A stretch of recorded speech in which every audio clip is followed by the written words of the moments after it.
Ольга Валерьевна, доброе утро. Расскажите о цифрах этой ситуации на сегодня. Добрый день, уважаемые жители Республики Саха-Якутия. В соответствии с указом главы Республики Саха-Якутия на территории республики действует режим повышенной готовности, связанный с санитарно-эпидемиологической ситуацией.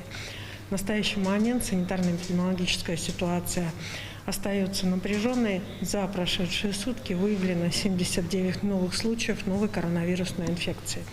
Исходя из эпидсезона, который у нас на настоящий момент имеет место быть в Республике Саха-Якутия, необходимо обратить внимание, что сейчас основные случаи, большинство случаев начинает выявляться в районах нашей республики.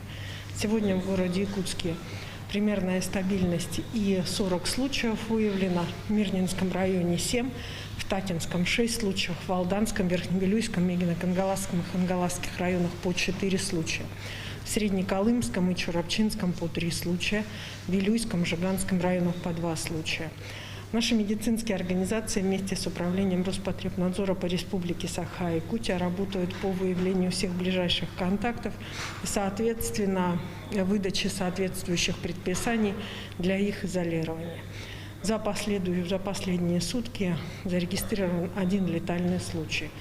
Необходимо обратить внимание, что большинство летальных случаев на территории республики связано прежде всего с теми больными, которые имеют осложненные хронические заболевания.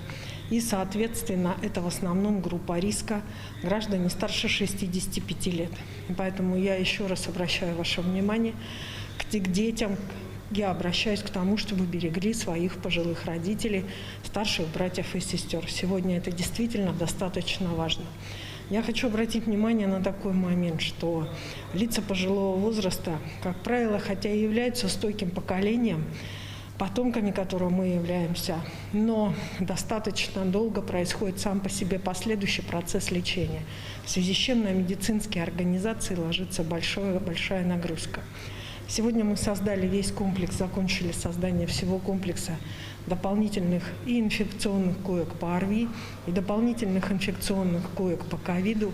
И я думаю, что практически постараемся уже к этой субботе снять все вопросы, которые были связаны с длительностью госпитализации.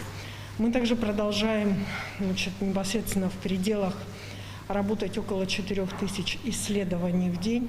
Лаборатории работают многие у нас, в том числе и в круглосуточном режиме. И вообще в целом за весь период зарегистрировано, обработано 463 теста на всей территории республики.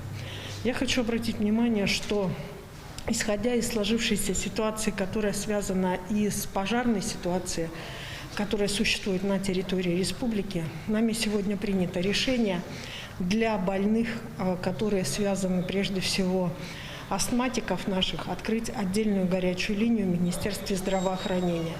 Номер этой горячей линии 701-203, 8-914-2-701-203. Этот номер появился у нас в том числе и на сайте Министерства здравоохранения. Даст нам возможность прежде всего разгрузить линию, которая работает у нас по поликлиникам, по скорой помощи, для того, чтобы те, у кого есть астма, в связи с затруднением дыхания, необходимостью оказания помощи, соответственно, они могли обращаться по данному телефону. На что еще хочу обратить внимание. Да, действительно, сегодня до наших медицинских организаций достаточно сложно дозвониться, в том числе до поликлинического звена. Но наши медики поднимут трубку. Сегодня мы усилили медиков, как волонтеров из числа медиков, так и ординаторами. Просто-напросто нужно немного проявлять терпение. Достаточно часто в последнее время в социальных сетях появляется ряд обращений, связанных с тем, что граждане достаточно плохо себя чувствуют и не приходит скорая помощь. Я обращаюсь сегодня к родственникам, которые выступают от имени больных. У меня огромная просьба. Вначале спросите у больных, нужна ли им эта помощь. Мы вчера потратили, наши медицинские организации были отвлечены на выявление больного в течение дня целая бригада на целых 2 часа для того, чтобы мы приехали, нашли больного. И оказалось, что от госпитализации больной отказывается. Тогда как, соответственно, обращение его родственников в социальную сеть заставило нас осуществлять эту деятельность. Поэтому огромная просьба. Есть линии Министерства здравоохранения. Безусловно, мы будем реагировать на любой крик о помощи и проверять каждый случай, если имела место быть длительная госпитализация. Пожалуйста, пожалейте и медиков в том числе. Они работают на пределе своей нагрузки. Спасибо.